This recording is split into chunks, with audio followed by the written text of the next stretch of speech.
Laurence Juber today on Coffee Talk, and I might not even be here because I can't hear anybody. Oh my God. How do you do this? How do you start a show? It's all on Coffee Talk today. Welcome, everybody. Welcome. Oh my God. Let's do this one more time.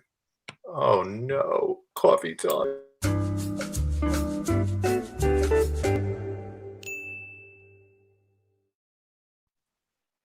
Hey, everybody. Can you hear us? Yeah. There's Stefan. Guys, you three guys are going to talk, and I'm going to mess around my sound. You can't hear us, Stefan? Oh, wow. All right, Corey? Corey, take control of the show. But you can't Don't hear me. blow it. I'm sorry. Damn, I got a good Stefan story from the It's a real weekend, drag. too. You're an idiot It's great. still, Corey. Tell it. It's the drag. Roxy did this to me. What's your Might Stefan have. story? This fool left his house without his glasses, right? So he goes jogging, and I'm on the phone with him, and he goes, "Hey, man," he goes, "hang on a second." He says, "Hang on a second, I got to catch up to my family." And all of a sudden, he's like, hey, wait up. And he gets closer to him, and it's not even his wife or his daughter, and they're looking at him I like love he's some it. kind of freaking weirdo. I love it. And he's like, "Dude, I totally just approached the wrong family." I'm like, how the hell do you confuse your family? He did it. That's fine. That is great. That's Well, great. I'm not Hopefully, hopefully these people are watching the show. Hopefully, he talked about the show. I'm a Can you hear me YouTube now? sensation. I'm Stefan ADIKA. I have a coffee talk show. I really you hear me? Need to yeah, we can hear you. Yeah. Good. Get rid of him. He's a fucking idiot, that guy. Huh? Can you hear us, Stefan? No, Boy, it's pretty obvious. it's weird. The You can't. sound's going in and out. I can't hear you guys. So let's bring Mike back. He just talks too much, Mike. I don't want him to ruin the show. Corey, take Why over. don't you listen? Take over the show, Corey. Why don't you Take listen on your cell? Oh my God! Can he listen on his cell phone while he know. watches on his computer? Oh, You God, know, I told Stefan I didn't I'm believe promoting in the the show. I told Stefan I didn't believe in the technology for this. This is proving me ultimately right. I told him, and you cannot. The technology is not there yet. Hang on, I gotta pee. Can I finish? Can I finish? Me He has being to Stefan, pee. running up to them. I'm Stefan. I'm a YouTube sensation. I'm sorry, I don't have my glasses. I don't have them. I'm a Yenta. I have a show. It's 8 a.m. in the morning on YouTube. I'm a YouTube sensation. Really, I didn't see you. Where's my family? I can't find them. No, Watch the show at 8 a.m. Subscribe. That's Stefan. And then you have to say, I'm a Jew. I'm a Jew. I'm a Jew. I'm a Jew. I'm Anytime- harmless. I'm a Jew. Anytime he has any kind of criticism about himself, it's because I'm a Jew. He's like the biggest Love it. self-hating Jew I've ever met. You know, by the way, Better. I need to tell you guys something. That thing that he's been saying, hawking my China. You've been hawking my China. You've been hawking my China. He said it. He says it like 5 times a show. Yeah. And 6. to me, it sounded familiar because my dad and my grandma used to speak Yiddish, but it didn't sound like 100% right. You're talking about China. Right. So I looked it up this weekend, and like so many other things in life, it's something that Stefan has completely wrong.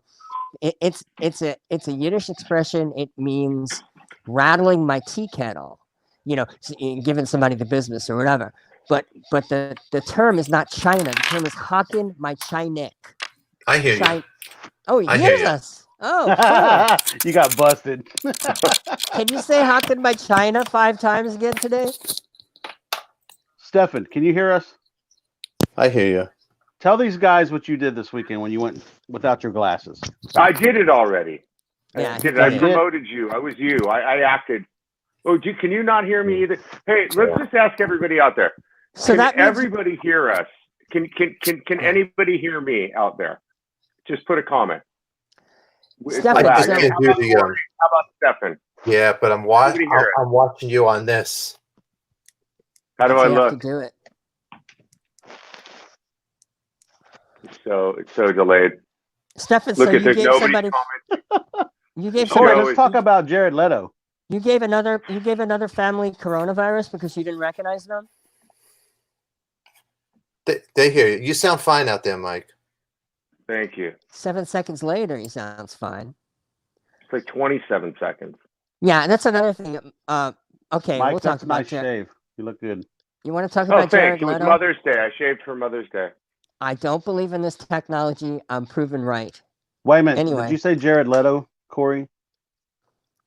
Stefan asked me a few weeks ago who I'm mad at, and I went through like my list of junior high bullies and stuff like that, but I totally forgot about this one time for the New York Post. I was doing an interview with Jared Leto for Requiem for a Dream. Now, I actually liked that movie a lot, Darren Aronofsky, and I was really excited to sit down and talk with him.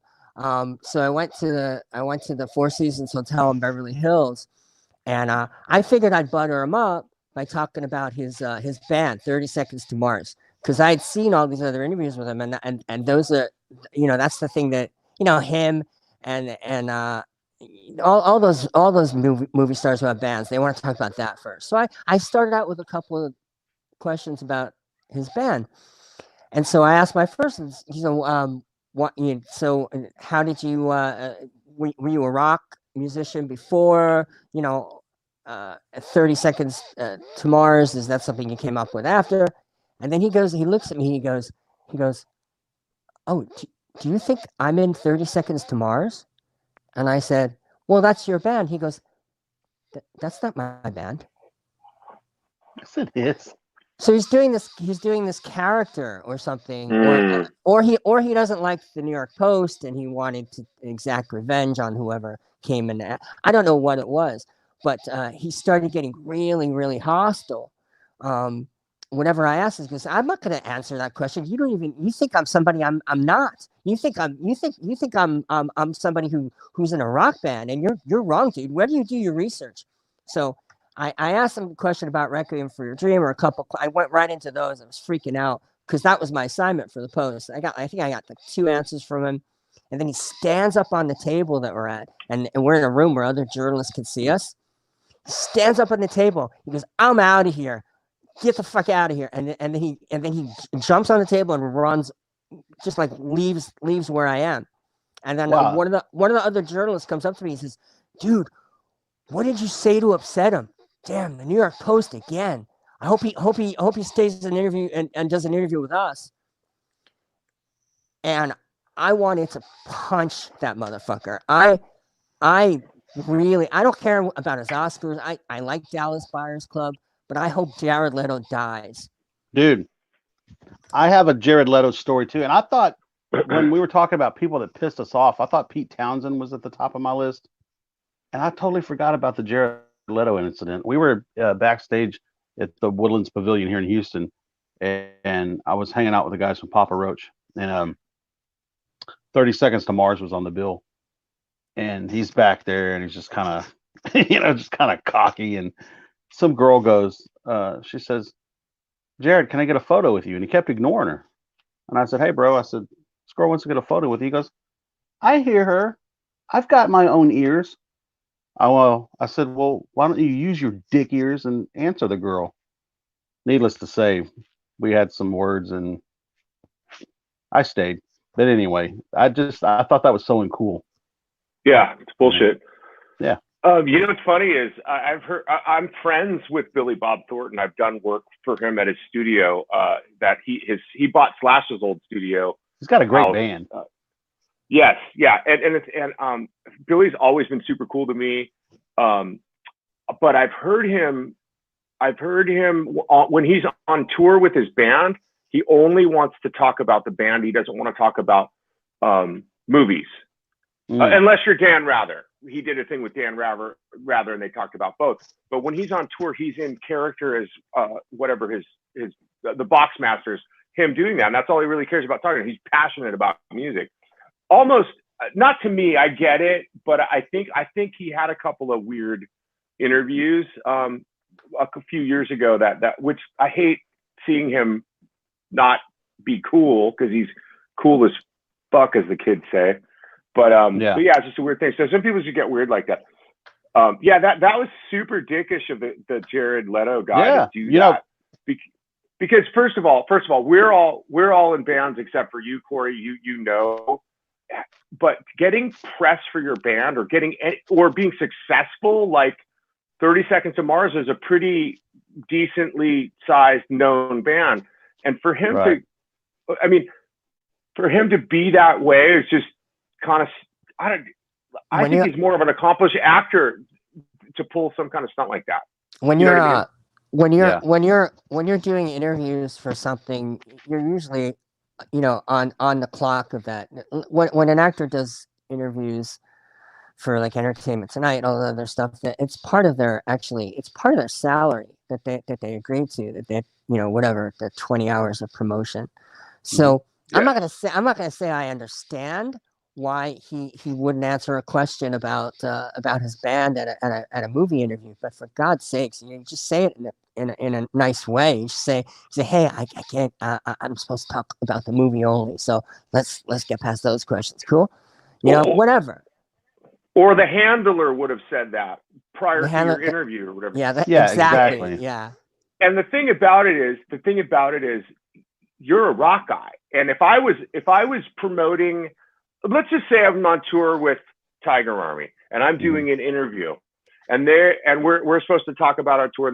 And if somebody asked me, hey, I saw you on that Coffee Talk with a D, I'd light up like a Christmas tree because I would have been removed from it on tour, thinking about all of these weeks we've been doing this. And I'd go, oh man, that's a fun thing that we did, COVID-19, blah, blah, blah, whatever. I'd light up. I could imagine myself in that situation, but I don't know, man. But then again, I'm not Jared Leto. I don't know what it's like to live in that world. But 6 degrees of separation. But I did just come up with a good word. #dickish. He was dickish. Let's get that on. Somebody write that down. Let's do that. Somebody put that out there. Dickish. I'd like to extend an invitation to show up in person so I could actually punch his face. Corey, I have something for you. Let me see if I can do this without screwing this up. I would have to wear a mask though. I wouldn't want to catch coronavirus, but I would seriously punch Jared Leto in the face. Okay, let's do it. Would you want Dallas Buyers weight? Jared Borba, my friend. Fight Club. Jared Leto. I have a friend named Jared Borba who's a boxing fan. He's a great drummer too here in LA. Can't catch a break to save his life though.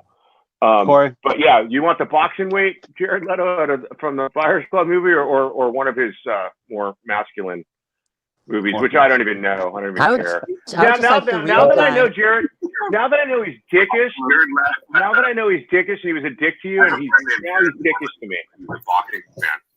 Corey, hey, turn your volume down. It's me, Morty. We can hear your volume. We can hear the delay. Corey, I got something Amber. for you. What? Okay, you ready? Corey, you got a picture of him? No, I got a phrase for you. Corey, yeah. You need my wife's computer. Machi Siani. And I may have said that wrong. So look in the translation on the comments. Oh, a comment. What is Stefan doing? Oh, no. He's on his wife's computer. I like that angle. Great. Can you hear us? Yeah, I hear you. Wait, hold on. Oh, God. 6 degrees of separation. I'm sure somebody out there knows Jared, and what I'd like is an apology or a fight. That's what I would like. I say you go for a fight, dude. Come on. Go for it. We got your back. Now, either one is fine. I'm a man of peace. Dude, would you know what? You guys, I don't know what the hell went on here with the show. What are you guys doing to the show? How to use my wife's computer? I'm all jacked up. First of all, Stefan, you have to explain your jogging incident. Oh God, hold on, Oive. I'm like all screwed up. My jogging, I was talking to you on the phone. Dude, I don't know. And it was a total nightmare. Total nightmare, my friend. What, talking to me on the phone? That too. It was a talking nightmare, but God, this is terrible. My day is starting out so terrible right now. I'm so upset. Hey, dude, you woke up today. Be happy for that. There you go. Okay. I'm using my wife's thing, so at least we could hear each other. Yeah. I was jogging, and I can't do the overlays here. Go ahead. Okay, I'm back. Okay. Hey, Corey. Hey, you guys. You're fine. No, I'm not. I'm very I'm off now. Okay, listen. Wait. Did everybody have a good weekend? Everybody talk. Everybody. Shh.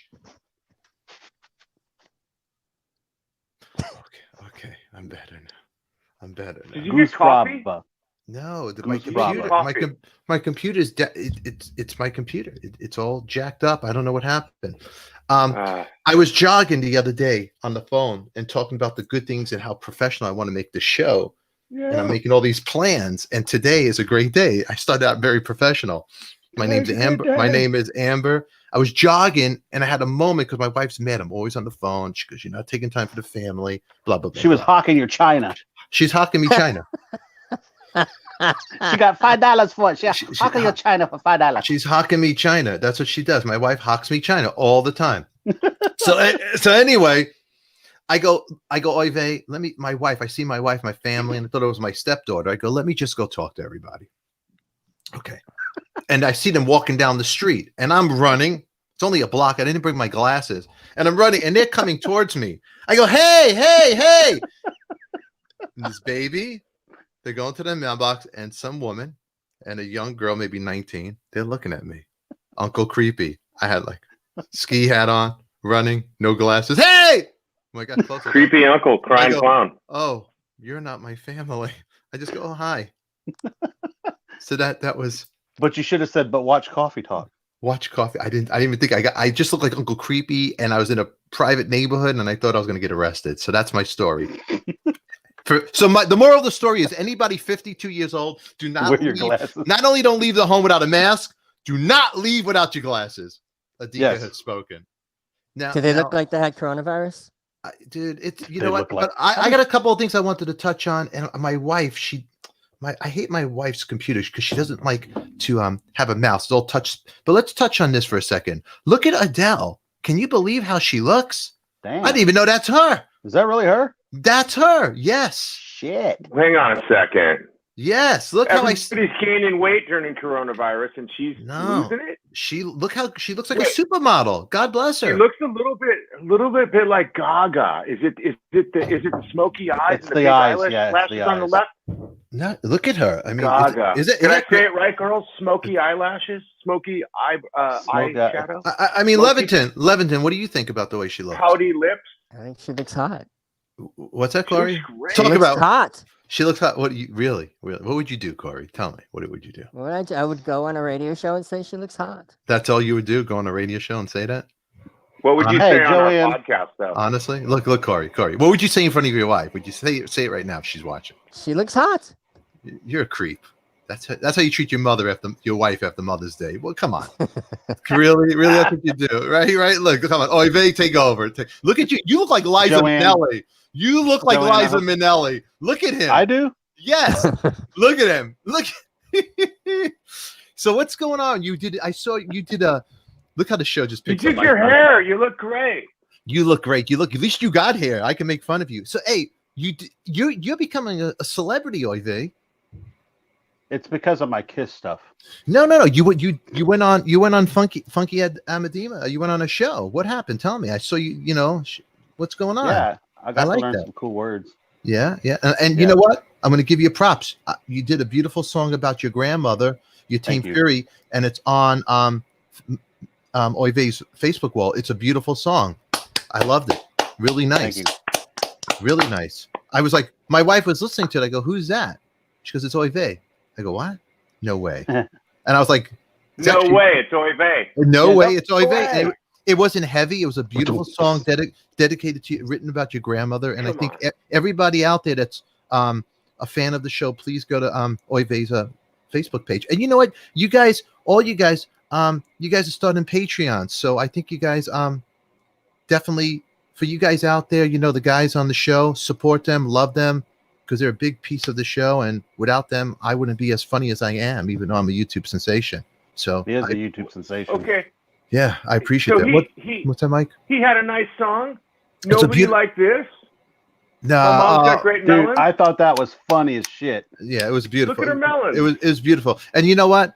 On that note, I'm going to do this, Fasano. Your mom's very beautiful. Olympia, happy Mother's Day. I hope you had a great one. But we lost somebody great, and you know, this whole week, Coffee Talk is like a throwback to yesteryear for me. And look, is that your mom and you? Yeah. That's a beautiful picture. Wow, let's get that bigger. Let's see that.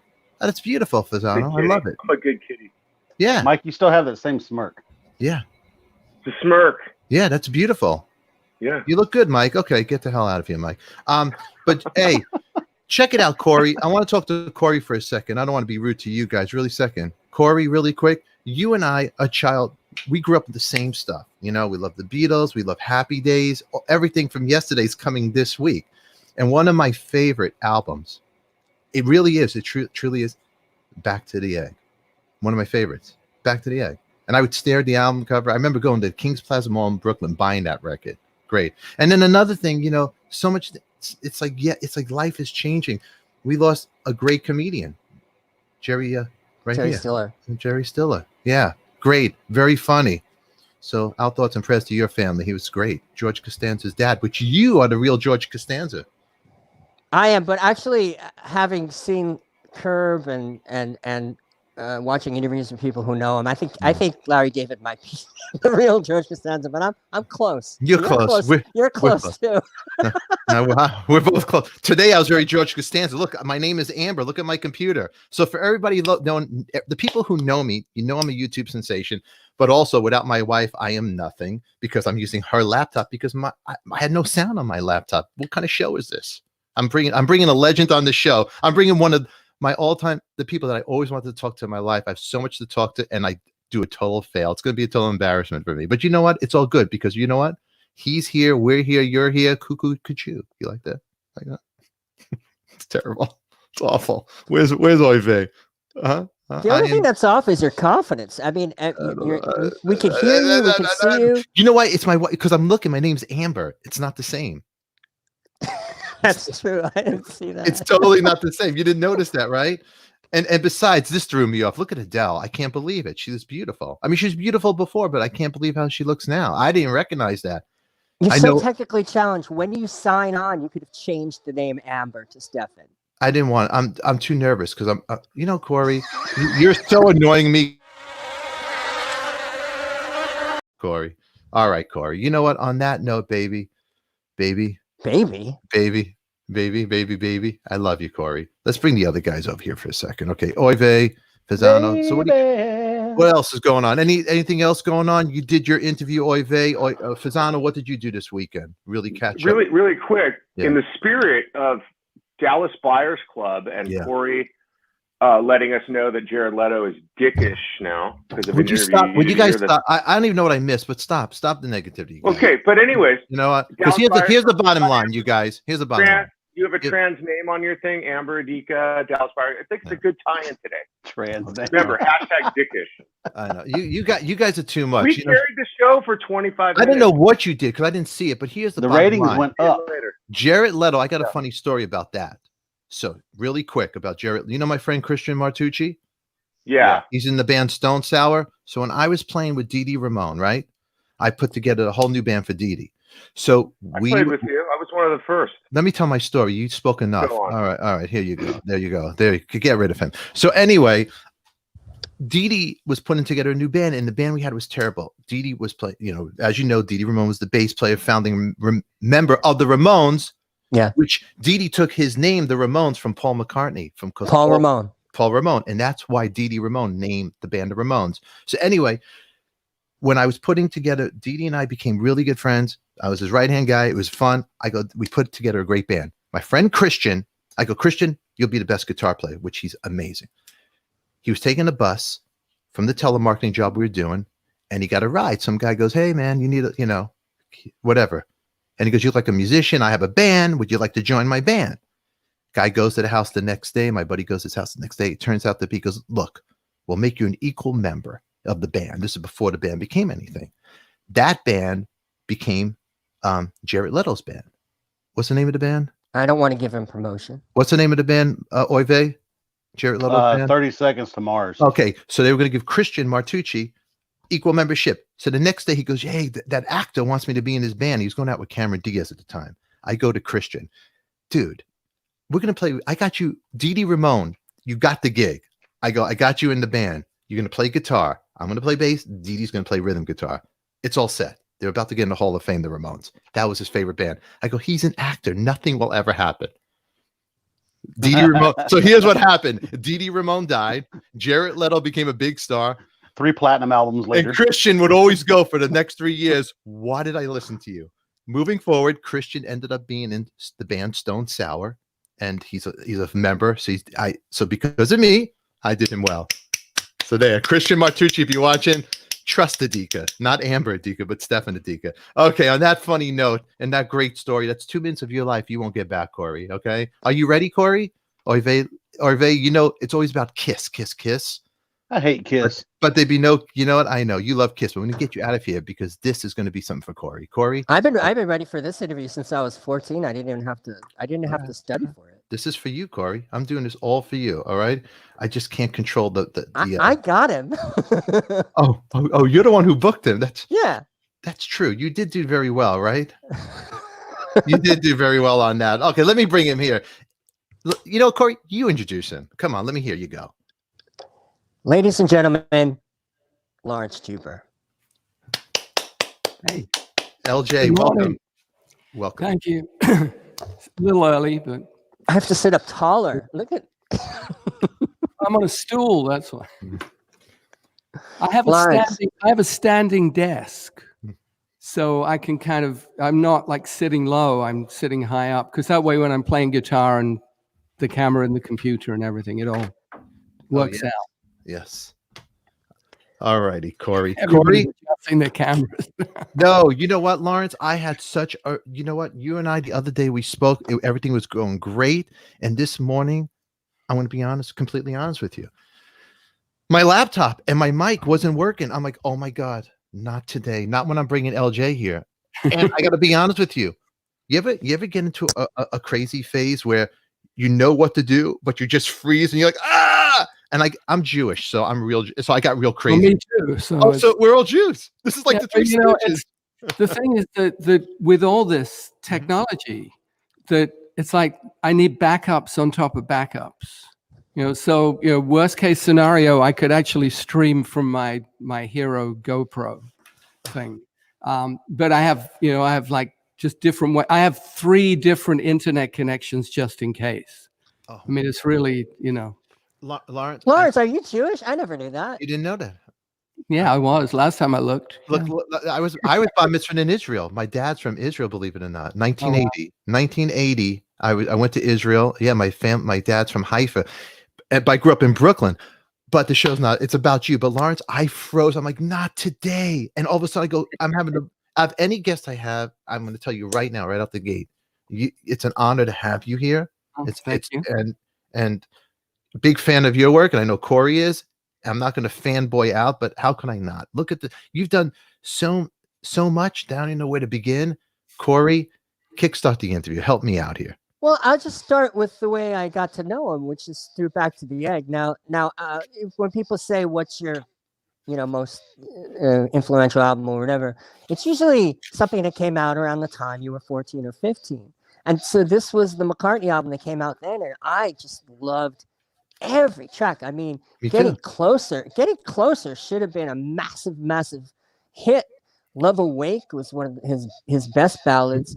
And I just, I love the fact that, and you guys all sounded great. Then he had that video program, whatever, that what they showed on Channel 5 in New York, and it was just, I didn't realize at the time that the critics had panned the album, and I still don't understand why.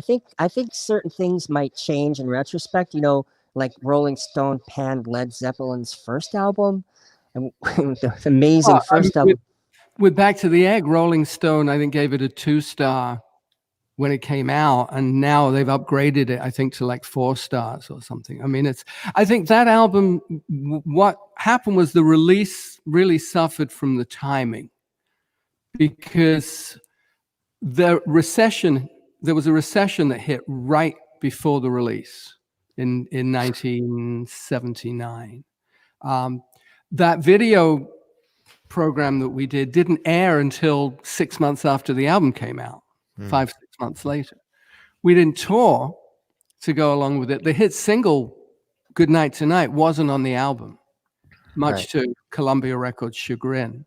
It was a new label which didn't have any experience in promoting McCartney. And this was on the back of that massive upswing in record sales where the labels were kind of anticipating the 10 million albums, things along the lines of Saturday Night Fever, Rumors. That was kind of the new normal, which it wasn't. And I think that Back to the Egg is still one of McCartney's best-selling albums of the last 40 years. It just doesn't weigh up in terms of what the anticipation was at the time. Well, he's never played a single song from Back to the Egg in concert, and I didn't realize that. Really?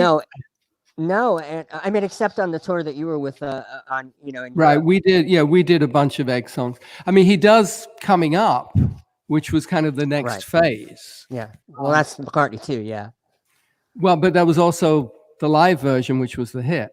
Right. That's right. See, Corey, I got somebody who knows more than you, Corey. See, Laurence, me and Corey, we bust each other's chops and we'll throw trivia at each other. And I'm like, yes, I got him all the time. And that's something we do all the time. We goof with each other. And I wonder if you know this. You probably do, Corey, but you got to see Jerry and the Pacemakers, huh? Open up. They played with Billy J. Kramer at Dakotas. Is that true? I was reading that. Is that true? That was my first concert. Wow. What was that like, man? Or something. Oh, it was very cool. Actually, I got really jealous because my dad and my brother went off to the men's room, and apparently, like, one of the guys from Jerry and the Pacemakers was taking a leak in an adjacent urinal, and it was like, that close to stardom for an 11-year-old. Wow. Yeah, I mean that made an impression. In fact, when I see Billy J quite on occasion, and I always laugh about the fact that that was the first gig I saw. I always remember him doing the 12th of Never. It was his big ballad feature. Yeah, how cool! How cool! I just like the way you said urinal. Well, Stefan, that's nothing. That's a concert that he saw when he was a kid. I have LJ knowledge that truly will trip people out. But you know what? Everybody remembers the first concert, and my first concert, because I wanted to see Kiss. It was actually not my first. Well, yeah, I guess with my first concert with my friends was the Police at Shea Stadium, Joan Jett, and REM. I was like 16. I went with the guys, and I was there. You were there. But then my first concert was the Beach Boys Endless Summer Tour, and it was with Dennis Wilson singing. I was mad because I wanted to see Kiss, but now I appreciate it because he was kind of drunk, Dennis Wilson, and he came out with that raspy voice singing You're So Beautiful, and I still remember to this exact day. And it was great. So we all have our first memories, and that's an important one. If I could see Jerry and the Pacemakers, which I'm a big fan of because my mom would play the 45s, was a great songwriter. Great songs, right? I mean, when you were a kid, it's epic. These were great. It's great music. Well, when I was a kid, I mean, listening to the radio, which was really, especially American music, because we had the BBC was kind of, still very old school. You got pop music on the Light program, which eventually became Radio 1, which then became kind of all top 40. But it was a real eclectic mix of different styles of music. But Radio Luxembourg, which broadcast from Europe, was one, especially in the evenings, I could tune in and hear American top 40 stuff. And that was where I was first hearing Motown and Beach Boys and all the cool stuff. And that was when I was listening to what the bass parts were doing, what the rhythm section was doing, trying to figure out what the guitar parts were. And that was really part of my inspiration to become a studio musician, was listening to those records, especially the Wrecking Crew stuff from LA. Great. Just how much it was, how do you do that? How does that work?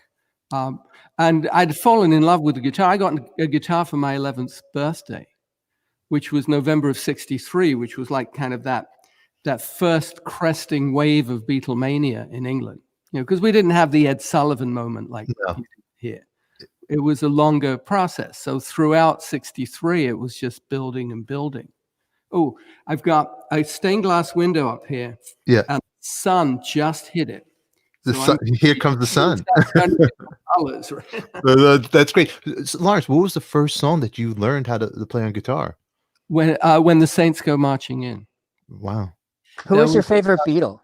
Who was my favorite Beatle? Mick Jagger. I mean, I look at pictures of my room when I was a kid, and there are no Beatle pictures. There's the Stones, the Animals, and the Beach Boys.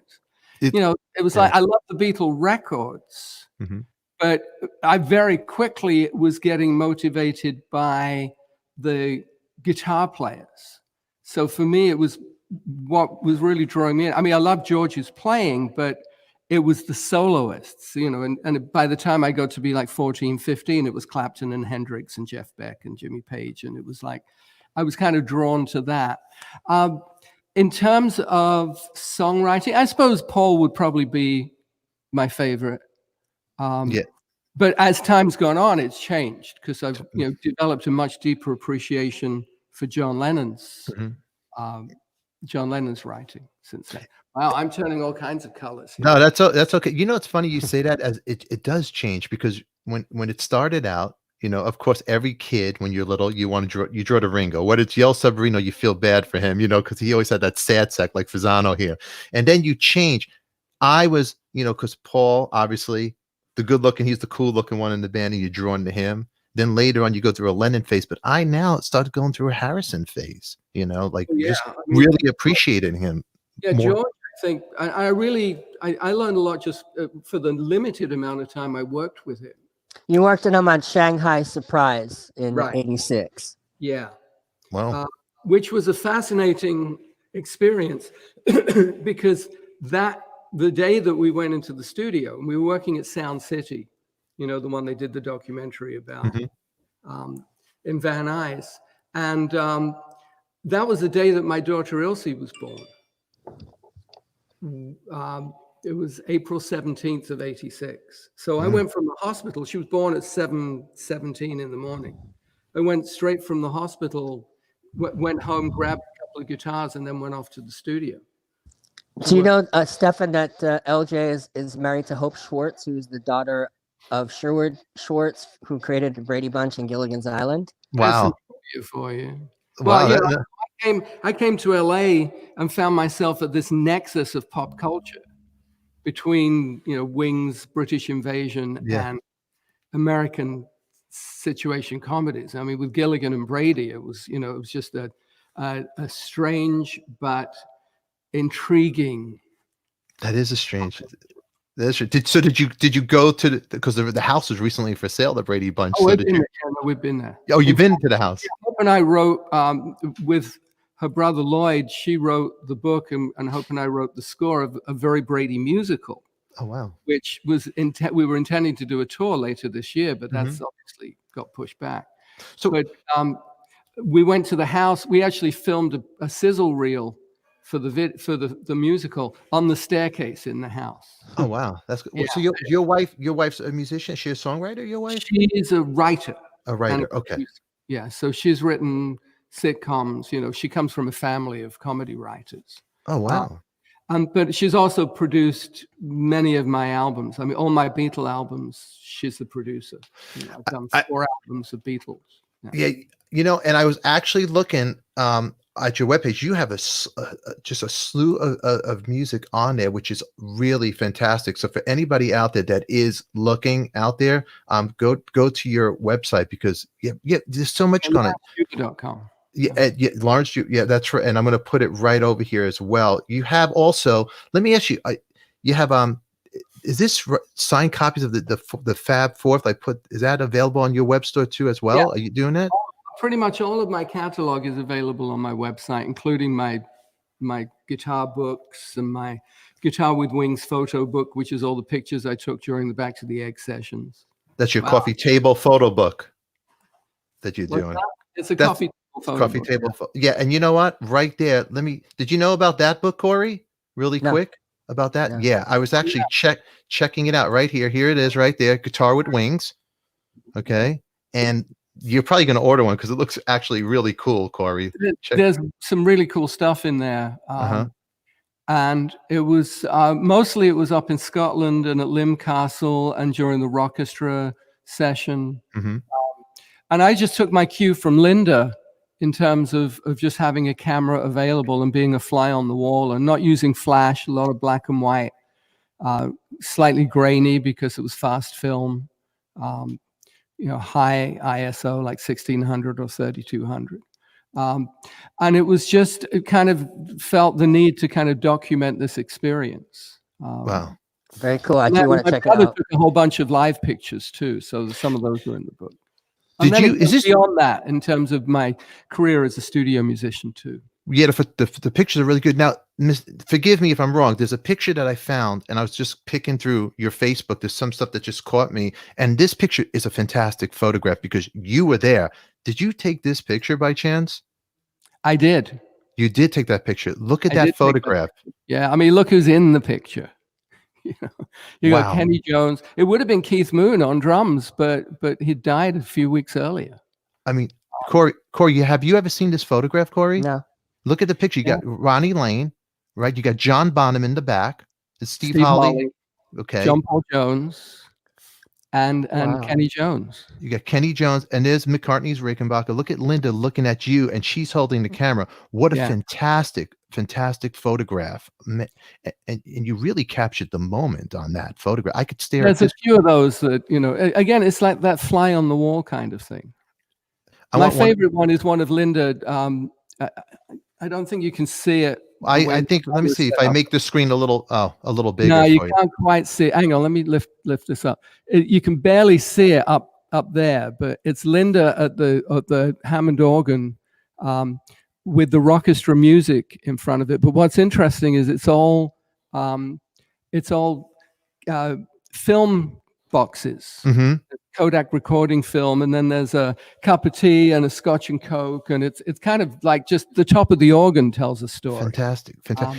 That's fantastic. He's taken a lot of crap over the years for putting Linda in that spot when she wasn't a natural musician. But my opinion of it is that he just wanted to have his wife around instead of leaving her home when he went on tour and when he made music. And what is that?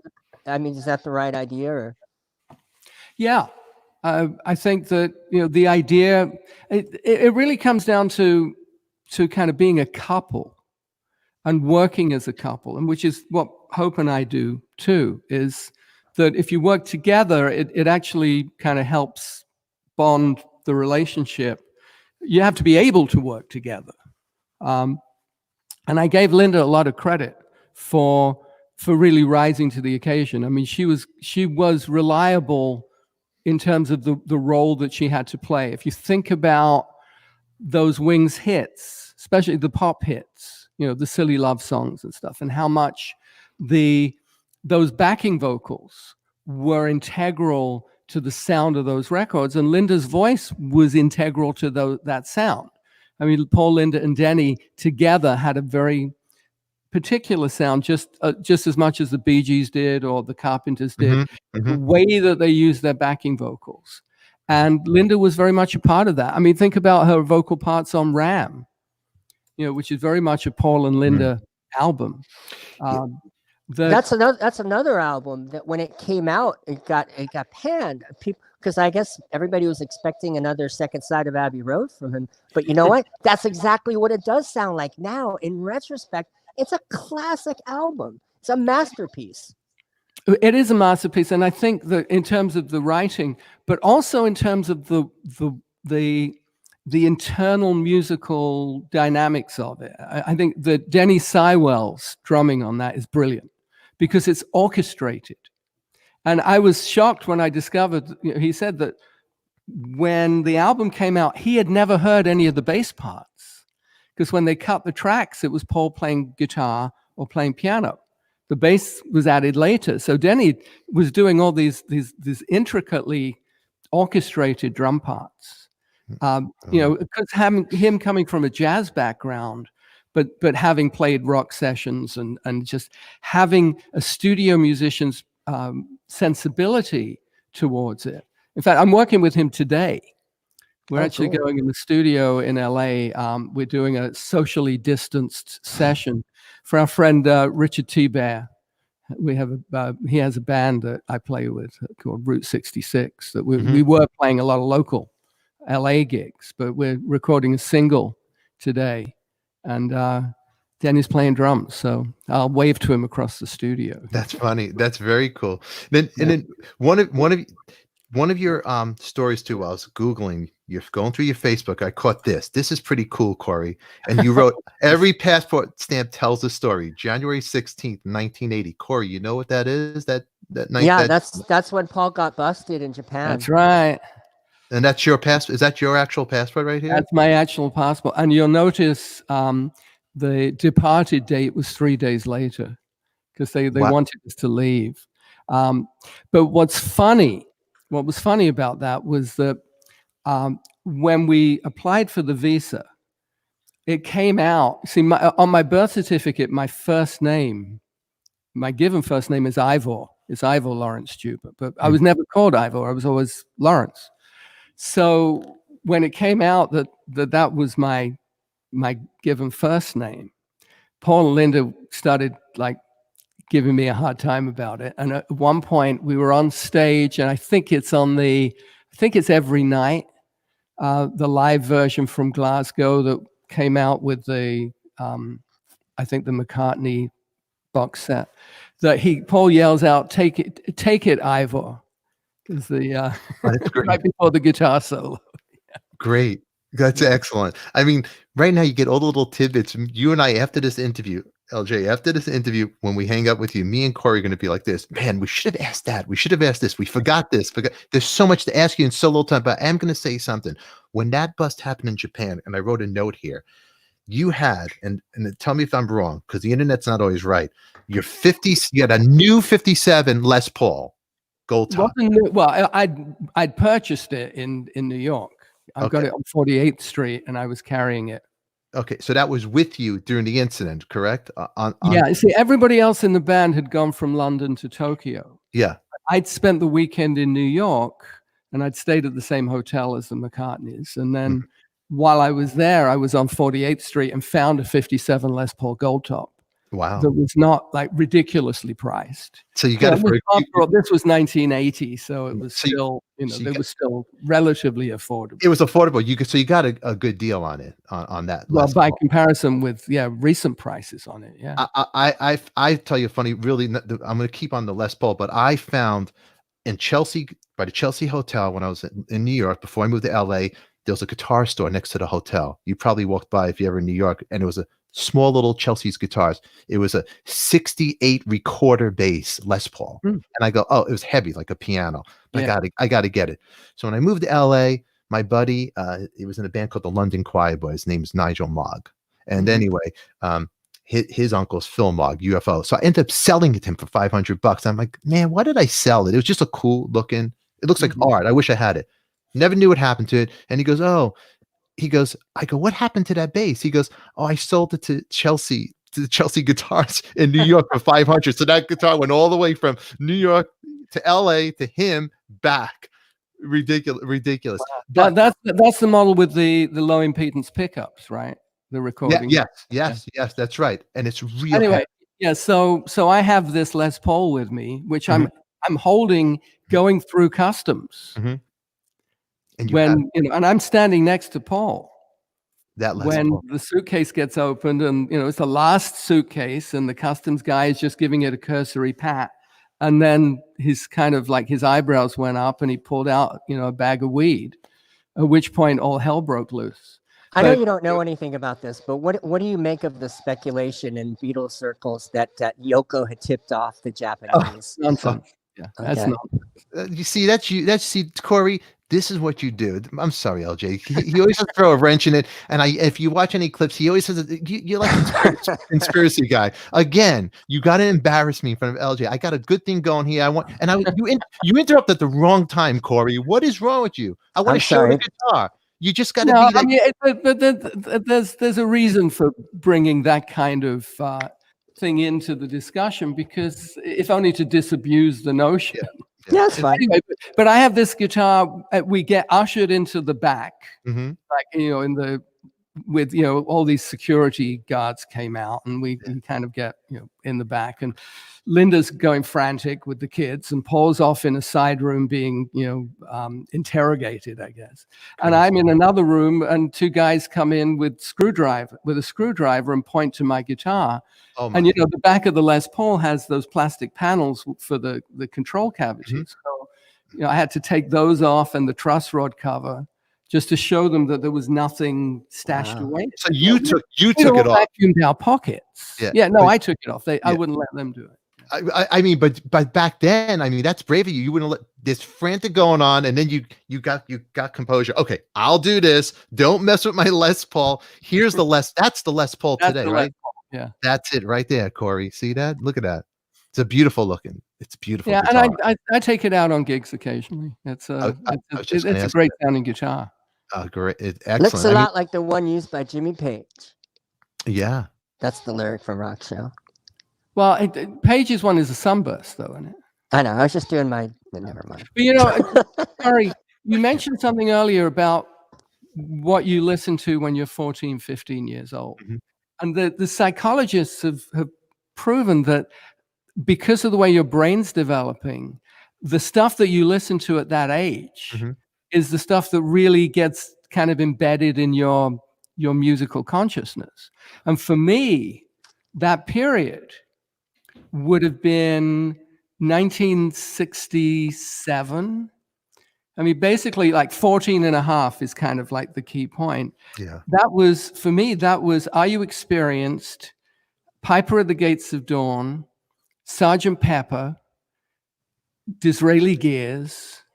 It was like that particular time period in 67 was very, like, just really embedded itself in me. Although, as time's gone on, Sgt. Pepper is not my favorite Beatle album. It's funny you say that. The same, I change all the time with it. Now, for some reason, yesterday I put something on, and now I'm getting into Rubber Soul for some reason. Rubber Soul's great. It's a great record. We did a Rubber Soul concert at the Grammy Museum last year. Oh, who was in that? My album, and we did Rubber Soul. It's just a bunch of players. Great. And we just recreate the album with like various different people doing vocals, but just like I played all the lead guitar parts on Rubber Soul, and it's like, what's interesting about Rubber Soul in Beatleology is that because the English Rubber Soul album is much truer to its title than the American one is, because the American one is really more of a folk rock record, whereas the English one has the rhythm section, the heavier rhythm section stuff, where Paul and Ringo are really kind of doing their version of Motown or their version of the Wrecking Crew. Like Drive My Car. Drive My Car, yeah. Yeah. That element is not as present in the American version as it is on the English version. Yeah, the American just sounds like an unplugged. Right, because Capitol were going for the folk rock market that had kind of really exploded in that time period. Yeah, between Sounds of Silence, the Byrds, what the Byrds were doing, and it was there was so much going back and forth across the Atlantic between what the Beatles were influencing. The Rickenbacker 12-string then influencing the Byrds, and then the Byrds influencing the Beatles, and how much it was just a synergy. It really you're totally right. Just to create everything, even the Pet Sounds with the Sgt. Pepper, how everybody was bouncing, and they say they're competitive and whatever, but everybody was bouncing off of each other. And also, I think that in England, Pet Sounds was revered. I mean, that was considered to be a masterpiece. Whereas in America, it didn't even go gold until a few years ago. It was, it wasn't a commercial success in America, whereas in England it was. And the impact of it artistically was very strong. Very strong. Now, Laurence, do you do a jam on your Facebook page? You do that weekly? I do it daily, actually. Yeah, okay, and is there a set time that you do that, sir? Usually it's at 1:30 Pacific time. Today I'm doing it at noon. Okay. And it's like a mini concert. I do 3-4 tunes, mix Okay. it up, some acoustic, some electric. Today I'm doing it at noon because I got to go straight over to Robbie Krieger's studio to do this session that we're doing. So you're doing with very Robbie? cool. Are you doing with Robbie Krieger? It's just his studio. Okay. False Attitudes is Awesome. That's is his awesome. studio. Yeah. So I gotta ask you a couple more questions. You actually rehearsed the Tug of War material with Ringo? Not with Ringo. We rehearsed the Tug of War material with Paul. It was, let's think, that would have been kind of July. No, July was when I went to France to do Stop and Smell the Roses with Ringo, because Paul asked me to play lead guitar on the stuff that he was producing. It was a little after that. I'd have to look at my journal to remember exactly, but we did rehearse the Tug of War material, but we were doing it in a rehearsal studio. And because that was such pop material, and Wings was really kind of more of a rock band at that point. If you think about, compare the studio version of Coming Up with the live version of Coming Up. And yeah, just that gives you a sense of the direction of the band. I mean, you add that to the rock side of Back to the Egg, and it was a natural thing. But a lot of those Tug of War songs were pop songs, or were kind of like, more on the folky side of the spectrum, and could have been. I've always felt we would have accomplished more if we'd actually been in a recording studio working on that stuff. But at one point he considered Tug of War to be a potential Wings album. It could have been. I mean, we were working on it as though it were a Wings album. But at the same time, it was not written in stone, because Paul had put out the McCartney 2 album. So clearly there was,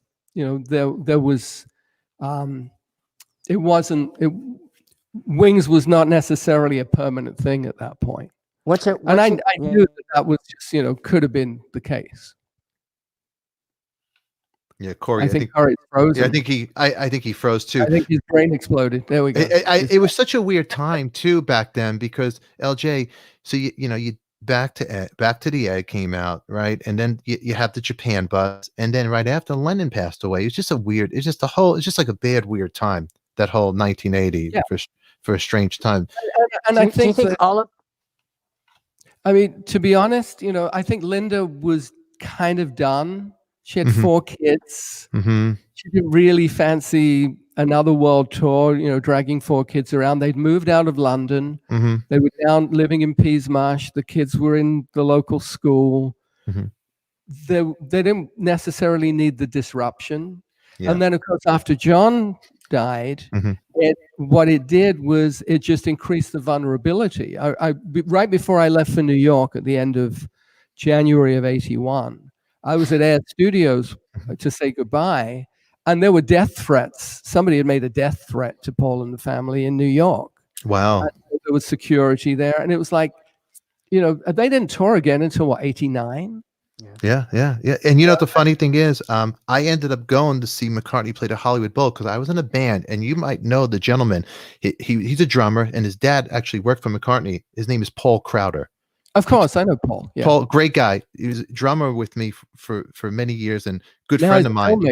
He's a filmmaker. And Paulie's a great guy. But his dad, Alan Crowder, that was when I was at Abbey Road in April of 78. Yeah, 78. And I was working in Studio 2, and I got a phone call, which was very unusual. I mean, of course, no cell phones in those days, but there was a phone call for me, and I'd never been up into the control room in all the years as a studio musician. I was just down in the big room, and I had to go up the staircase, that famous staircase, and answer the phone, and it was Alan Crowder, asking me. Denny wants to know if you can come and jam on Monday, and oh, by the way, Paul and Linda will be there. I mean, that was the call for the audition, but it was Alan Crowder. Wow. So it was Yeah. Paul's dad. Wow. Yeah. That's funny. What a small world. The whole thing, just how it all circles. Because I know Paul. So on that jam, when you did it, you had to fit in. And I was reading somewhere, what did you? And I know what you jammed. But I'm going to ask you for everybody else that doesn't know. What did you jam on that? Just some Chuck Berry tunes and some reggae grooves. I mean, it was very informal. Very. I was kind of expecting to have to play some Wings tunes, and I borrowed some LPs from my brother, but it was, I just didn't know where to start, really. Were you nervous? A little. I mean, but I'm a professional musician, so it's kind of, you got to be a pro about it. Definitely, he's a professional yenta, so don't worry about him. He's a professional yenta, But I mean, it's a lot too, because you got a little of the pressure. It's like, okay, what songs are they going to pick out? And I don't want to, step on this. You don't know. You don't know where it's going to go, and you just got to flow with it and go with it. Yeah, So you got to wing it. You got to wing it. See, Corey, wing it, Corey. But that's wonderful. But the fact is, I'm a trained musician. I mean, I have a degree in music. I went to London University. I've studied classical. I've been a studio musician for much of my career, even in parallel with being a soloist. So being in circumstances where I have to just kind of be spontaneous and use my ears and, lock into a particular style, it's just part of what I do. Yeah. So any nerves were really more on the level of, geez, that's Paul McCartney. No, and I mean, you've done so you actually played on The Spy Who Loved Me. Did you do some studio work on that? The guitar? Yeah. It's wild. Did you know that? He played. Yeah, I did. He played the banjo on Rainbow Connection in the Muppet movie. Well, he played Kermit's banjo. The last two Muppet movies, it was the first one of those that I played. Wow. Banjo for Kermit. There you go.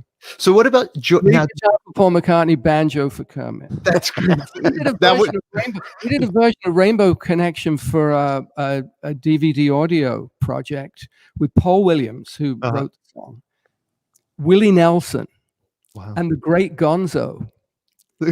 How's that for, I mean, I was the tallest one out of the great Gonzo. I bet you were nervous for the banjo with Kermit and all that. You're like, that was like, I'd done McCartney, but this Kermit guy, he's like looking, hey, he's like this. But the first note in the music of Rainbow Connection is a low A, and there's no low A on a 4-string banjo, but it's a 6-string banjo. Oh. That's the deal.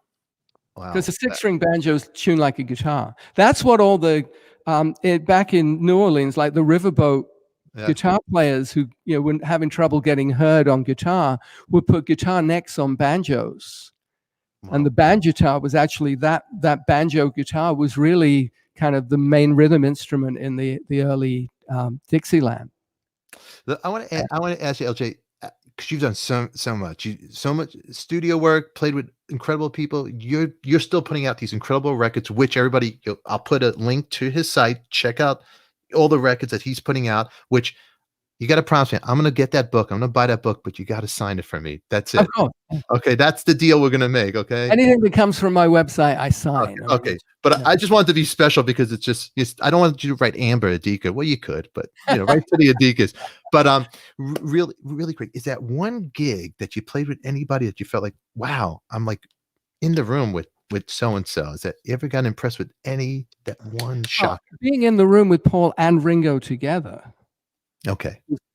Sitting there strumming an acoustic guitar with Paul on the piano and Ringo on the drums. And it's like, wow. What session was that? That was for Stop and Smell the Roses. Oh, right. Yeah, it was like cool. Private Property or one of those tunes. So wow. So stuff like that's intense. But when you think about, for example, I played on Colors of the Wind from Pocahontas, and that was Alan Menken and Stephen Schwartz were producing the session, and it was a big orchestra, with a big choir, and there's 3 harps and 8 double basses and 1 acoustic guitar, and it's like being in that kind of environment where it's just big music making. And there's a lot of pressure. Talk about getting nervous. That's like really, it's the World Series, the bases are loaded, and you're at bat kind of thing. No, But then, on a different scale, for example, I played on Good Will Hunting, the opening credits of Good Will Hunting, and being in the studio with Danny Elfman, and there was a guy in the corner who kept picking up one of the guitars and just kind of picking on them. Who I never got introduced to him, and then I found out it was Gus Van Sant, the director. Wow. Sometimes you just don't know. You don't get the full extent of what you're working on. No, you don't. Wow, that's pretty. But, to be honest, I mean, especially the last decade, I really put a lot more energy into being a concert performer. I've put out almost 30 albums, may even be 30 albums at this point, if you include the stuff I worked on with Al Stewart too, because I produced his last 4 albums. Wow. I got one more Beatle question. Was when you worked with George, do you think that he was aware of your appearance on Back to the Egg? Because George in the media has always kind of dissed the group in interviews. Well, I mean, we were working on the album when he came into Abbey Road one day when we were working there. Probably would have been, I think, October of '78. George Martin actually stopped by the same time. I mean, it was both Georges were there. Oh, wow. So, I'd met him there. And he was aware of my background when we worked together. So, and in fact, we had some lovely talks because, he would be very open about Beatles, whereas Paul didn't really talk about the Beatles very much during that Wings era. Funny. That's a funny story on that. Now, did you work with George Martin? You worked with him before? One of the first albums I worked on was a Cleo Lane record that George Martin produced. Interesting. And then wow, so that's before Paul, before Paul. Yeah. Wow. In fact, the first McCartney I met was Mike, Paul's brother. Really? And we were on a meditation retreat together in August of '77. Wow. When Mike comes running into the room waving a newspaper declaring that Elvis had died. So I learned that Elvis Presley had died from Mike McCartney. I remember that day exactly. Wow. So you learned that Elvis died from McCartney. I learned that Elvis died. I was in Brooklyn. I remember exactly. And it was a Mr. Softy ice cream truck. And the guy at the truck told me that Elvis died. What about that? Ice cream, Mr. Softy. And I'm like, oh my God, Elvis died. It was August.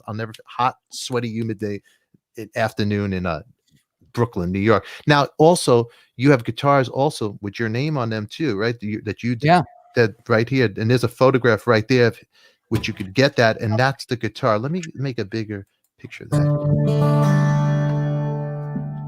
Because the sun's right on it now. Yeah, it sounds good.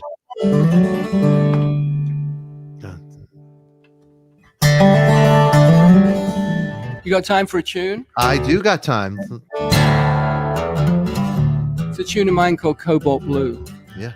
So YouTube, if you're paying attention, I give permission for the copyright on this.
beautiful, beautiful.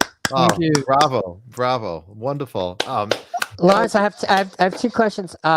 Cold cuts. You worked on cold cuts. Do you think that'll ever come out? There's some great songs on that. Yvonne, no idea why they didn't make the albums they were intended for. And Back to the Egg, is it ever going to be expanded? Two questions that I really can't answer. I know. There he goes again. You know, Corey. I mean, I imagine that when Back to the Egg does come out at some point in the unforeseeable future, you're going to probably be looking at the whole Glasgow concert, maybe the Rupert demos that we did up in Scotland, probably the Kampuchea video, but you just don't know. I mean, it's, you know, I'm not in the loop with stuff like that. Corey, I don't want you. You know what? Don't. You know, Corey. Enough of you. You know what? Get rid of you, Corey. Lawrence, you're a joy to have. You're such a joy to have here, and it's an honor and pleasure. And I hope you come back because there's more stuff I want to ask you. And I know you're busy, and I don't want to be rude. I could have you here for 2 hours. My dogs are ready for a walk. Yeah. So I'm gonna do this before I let you go. For everybody on Coffee Talk, you could go to Laurence's website right there. Check out all the great stuff he has. He's been a joy. I gotta appreciate you coming here. You're making everybody's like, they go encore. Look, sitting here, the toe top. So just go to my Facebook profile at noon today, Pacific time. And is this it? No, that was yesterday's. That was yesterday. Okay. Yeah, that was yesterday. Yeah. It's tea time with LJ, except it's really lunchtime with LJ today. But usually it's at 1:30. Today is going to be at noon. But then tomorrow onwards, it's at 1:30. So yeah, I give a little mini concert every day. Every day. Okay, bro. Perfect. I'm you know what? I'm going to thank you for coming here. Thanks for having me. We'll stay in touch. I would love you to come back and play some more songs for us whenever you want. You let me know, my friend. Get his book. Go to his webpage. Ladies and gentlemen, Mr. Laurence Juber, thank you very much, my friend. You. You have a great day. Bye-bye, sir. You too. Cheers. There's Laurence Juber right there, huh? Right there. What do you got I there? had questions. I did too. I know, but you know what? Me and Corey hogged it up. I know. He Yeah, didn't you even did, want you to answer. bastard. You know what? I did research for the first. I had a legitimate question. Why Corey I had a sat there call like from this? Finland. My friend Larry called me from Finland because I had questions for him because we worked together back in the store. You know what? Well, you know what? You know what the honest truth of the matter is? He would have lit up like a Christmas tree. The honest truth of the I matter want to tell him his friend died. The honest truth. Okay, look. You want to tell him his friend died. I want the unbelievable truth. I'm glad you didn't come on and want to tell him his friend died. Really, Fasano, I want to bring down the show. Here's what I want to do. You guys had your time. You started the show off without me. You had enough time. It's never enough for you guys. No. Corey does the typical stuff. I had a legitimate Corey question. Was why Corey sat like that. Really he does the typical stuff. You know, that's it. You had your time in the beginning. There's a window that I give you guys. And you know what? That's all you get because I had my time with Laurence and I let Corey beat it, and that's it. End of story. And besides, I'm using my wife's computer. I'm having a hard time maneuvering all the nozzles and schmozzles on here. Mike Fasano, I had him too, buddy. You know what I got? You know what I got? I got that. You know what else I got? I got that. I got you, babe. That's what I got. I thought you did great. I thought you great question. I think it's a really great situation that you figured out to do the good cop, bad cop thing, where I ask the question that, all the Beatles fans want to hear, and then you make fun of me for asking them, and you say, get out of here. Do you think, honestly, if you think he's really going to, give me a discount on the book if I, because that's what I want to get the book. The book looks, and he'll sign it. I mean, look, it does. I mean, this picture right here, that's a fantastic photograph. That's great. I mean, look at the moment over there. Look at I'll put Mike on. He could talk. Mike, look in the back there. You got John Bonham in the back. Kenny Jones. That's pretty just rad. To be in the room with John Bonham, man. He's such a legend. Like, look at the picture. Look, is that an ashtray with all the cigarettes in there? Look at the way times have changed, huh? Nobody's smoking now in the rooms. Actually, nobody's in a room with each other anymore. Times have changed. Well, these guys are recording today, right? They're doing a session today. You know, here. Oy vey, I'm sorry. You know what? I'm going to do something for you to pleasure yourself. Here, look at the picture. Go to the bathroom. Go ahead. Have a good time, Oy vey. That wouldn't be my first choice, but hey, okay. I got to apologize for everybody, but let's go to the comments because everybody, you know, look, Sherry North. Yes, the book looks good. Oy vey, read the comments out. Let's go. Look, what's Sherry says, Rob Grady, that's my buddy there. Don't be a cheap ass. I can't help it, Rob. That's how I roll. He's Over Jewish. here. Over here. Kitty Oat says, see Corey Appreciation Day. Yeah, that's it. That's it. Let's go over Fasano, here. bring me on. Yeah, same here, Mike. No, I'm with you today, Fasano. How's it feel? It sucks. That's it. That's I had it. a good fucking. I had a legitimate question. What's your question? What's your question? What's your My question? question would have been when he did the Cleo Lane sessions with George Martin. Did that have any kind of segue into meeting Paul McCartney whatsoever? So you guys didn't think of that. That's a good question. Well, I know the way he met Paul. Well, yeah, I know now because I heard him, him, but I was going to ask anyway. Okay. Abby gonna says ask anyway. laptops shouldn't have nozzles. Nozzles over here. Here, Corey, what did you do this weekend? Alex wants to know. Look at that picture. Look at that picture. What did he do?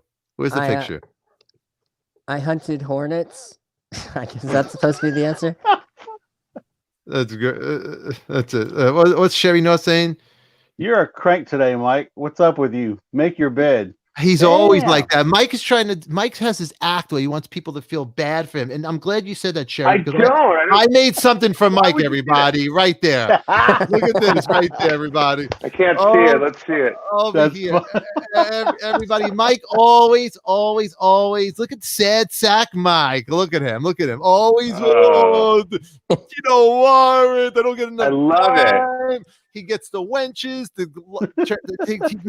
He makes my angels turn into wenches. Oh, poor me. So what Mike got going on, everybody, when you go into the description, Mike has a Patreon account. That's right. Sad Sack Mike. Support the Sad Sack. But it's not that up. Help him out. But check it out, though. It looks cool. $1 will make Sad Sack smile tomorrow. Show the picture. The picture's great. Look, what picture? What picture you got? I like this. I like that picture right there. What picture? What picture are you talking about? My Patreon. A what? Cool. Good. My Patreon picture. The Wiltern Theater sold out 2 nights. I didn't put it on my download. 2019, one of my last concerts ever. All right, enough of him. Rebecca's giggling. He talks about things I have no idea what he's talking about. Just go to Mike's Patreon and look at his pictures up here. Look at Sad Sack. Let's bring it back. Wong, wong, wong. Wong, wong, wong. We got John Scaglione. He's clapping. He liked the jam over there. You know, we got to bring him back. Oh, Lynn goes, poor Fasano. I'm going to the comments. You know, let's go up here. Let's check it out. Check it out. The Colonel. What's the Colonel say? I just noticed how big Corey's nostrils are. If they were to put an earring in his nose, it would have to be a hula hoop. Guy could have snorted grapes back in the 80s. No, gravel back in the 80s. Oh my God. Oh my God. I love the Colonel. He tells it like it is.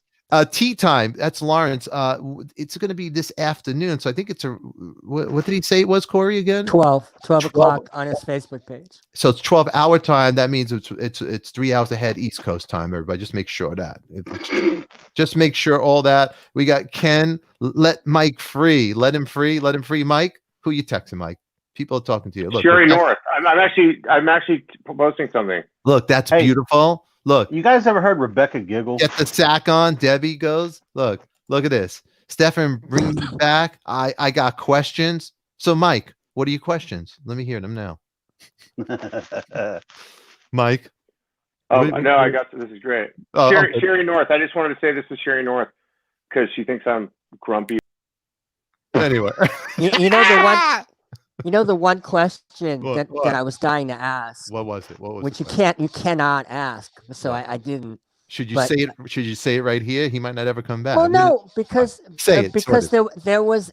Well, you would have controlled me on the spot. There was a book that came out in '91 called Blackbird, in which Denny Lane said that McCartney just didn't pay his backup musicians properly, like $200 a night or something like that.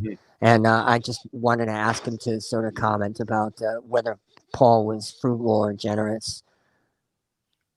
Yeah, but it didn't feel like it was the kind of question. It wasn't that- I guess. Yeah. How about this one? What's that one say, Oy vey? Speaking of music, I love finding new music. I was really impressed with Michael's band Tame Fury. I listened to a lot of his yesterday. It rocks. Thank you, brother. You know what? And it did rock. And on that note, we're gonna take it out. Mike, would you lay off the banners, please? All right, because I want to do something at this point. Everybody, we got to get Mike.